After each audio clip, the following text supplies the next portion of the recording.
Practicing Buddhism and Repaying Blessings. This is the 5th chapter of the Shushogi, the meaning of practice and verifications. Yes. And again, it's not the whole chapter, the 5th chapter.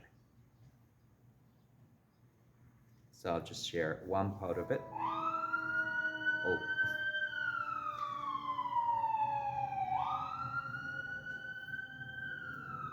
Hopefully you can hear me.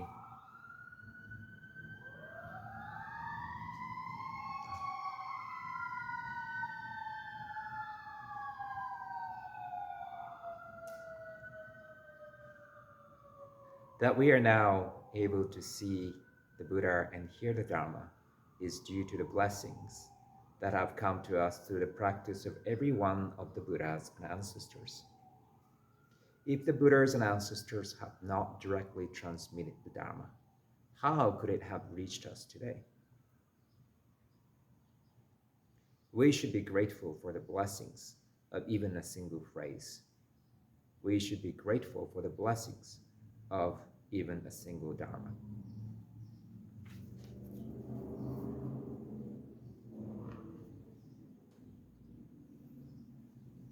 As I often say, I'm the youngest in the family, and I grew up as the youngest. Pretty selfishly. I think that nature I haven't really fully grown out of it, unfortunately.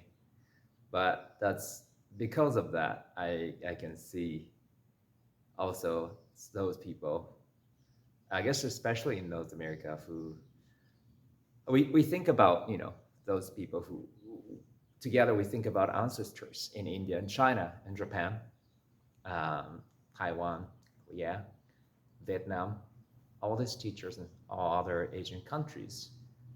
They traveled here and shared the Dharma. So we have all these American teachers here. Now, still, when I went to the monastery at age, I was 20, I just turned 20, then went to the monastery.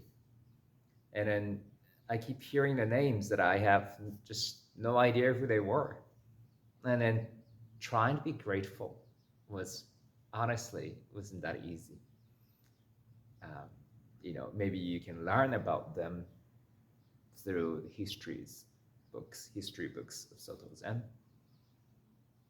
And as we age also, we start to realize that there were people actually who were before us. It's such an obvious truth, obvious fact, but our mind can't really understand that as a truth, as reality. It's very interesting how that works. When you practice Buddha Dharma, when you let's say you put so much energy, your time and resources to build a sangha, or maybe you put a lot of energy to share the practice with sangha members, and let's say it went relatively well, and they sort of each become successful students and then eventually teachers. Then, let's say you see them, being successful, which is great, but then sort of cutting their ties or neglecting that recognition of how they were born, how they were introduced to this practice in the world. And let's say they think that's all but their creation. Everything is something they created. And they create their own sort of world, kind of savored from the past, from how it started. They just talk about what is today.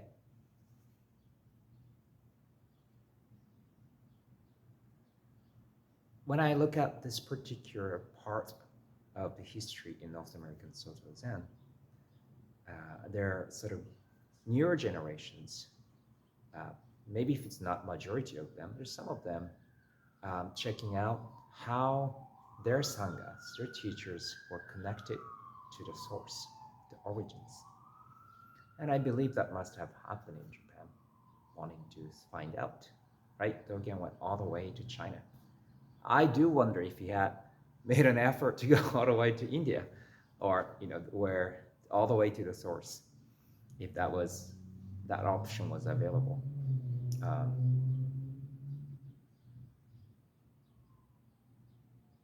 I myself spent a chunk of time in Long Beach, first assigned to serve. Kind of did my best in a way, although it was tough for my family, and I faced the consequence of that too. But fortunately, we're all doing well, so there's nothing to complain about. But yet, I just sort of did my best. But then I move on, somebody else would come, or my first students, my first students doing a wonderful work. It's a perfect piece of puzzle that community needed to make a whole picture. I guess it's not like asking for that recognition or anything, because I owe them a huge favor, just as much. I wouldn't have been here.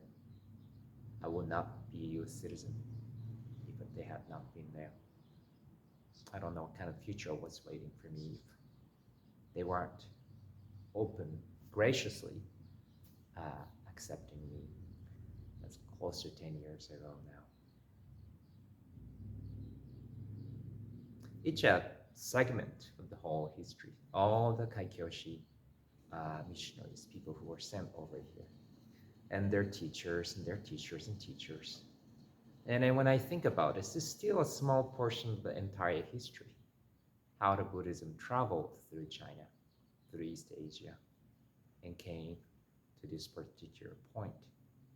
How many people were involved, how much effort was made. I'm hesitant to use the word sacrifice, but in general, relative sense, we perceive some of the things they have to go through as self-sacrifice. Yes. Okay, let's put this aside. If you have your families and grandchildren, you always want to have children, grandchildren. If not, your immediate children, your nephews and nieces. And you wish for their success, you wish for their happiness. And you do make your effort to ensure that they stay safe, they stay happy, they become successful. And when they grow up, they have established their life, and then they start thinking of their children, and so on. And often you notice, they are completely oblivious of what their parents and grandparents did, which is kind of normal in many occasions. And we don't develop that kind of craving. It's like, I kind of hope that they will recognize how much effort we put into raising their children.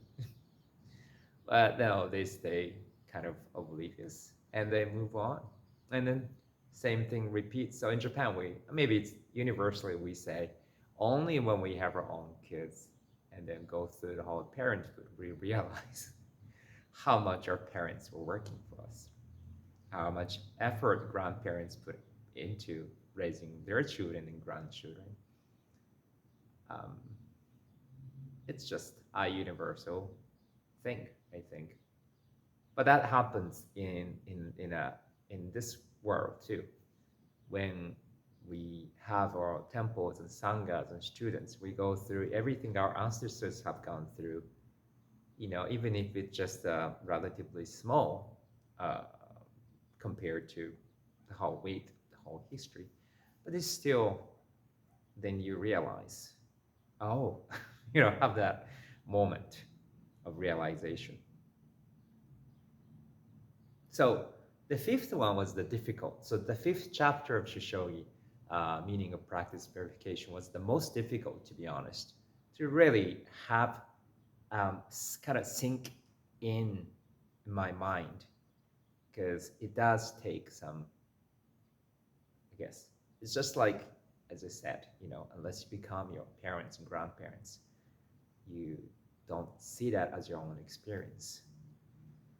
And when you think about it from that particular perspective, and that are descendants looking back at their roots, and you say, that's kind of nice.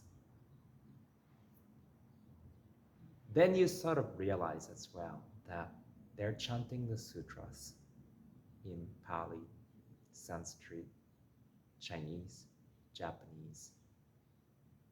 Of course, as the history continues, English will also have the same purpose.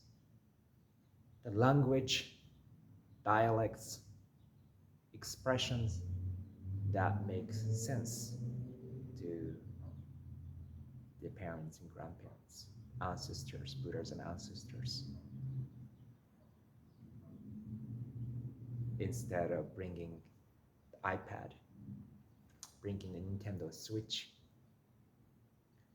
they bring in VHS, they bring in cassette, old-fashioned way of expressions. They bring in, I don't know, records, instead of bringing the Netflix. On Netflix, a lot of people watching stuff. So that's the idea behind these expressions we offer, and we dedicate the sutras, expressions, the languages that is meant for these Buddhas and ancestors, grandparents and parents. If you can see it from that perspective, you can see why that intention matters, how that matters. So that's the 5th chapter, and I hope you can kind of chew on it. And I am still chewing on it every day as I watch my son grow up, and just, as a parent, that all we wish for is their well-being. And it's kind of nice that how people they're sort of oblivious of this. Just keep going, move on, do your own thing. And that's our mindset as a parent. I'm sure that's also the mindset of its teachers. So with that mindset, we keep going. But I hope it's kind of clarified this part of what we do. Thank you.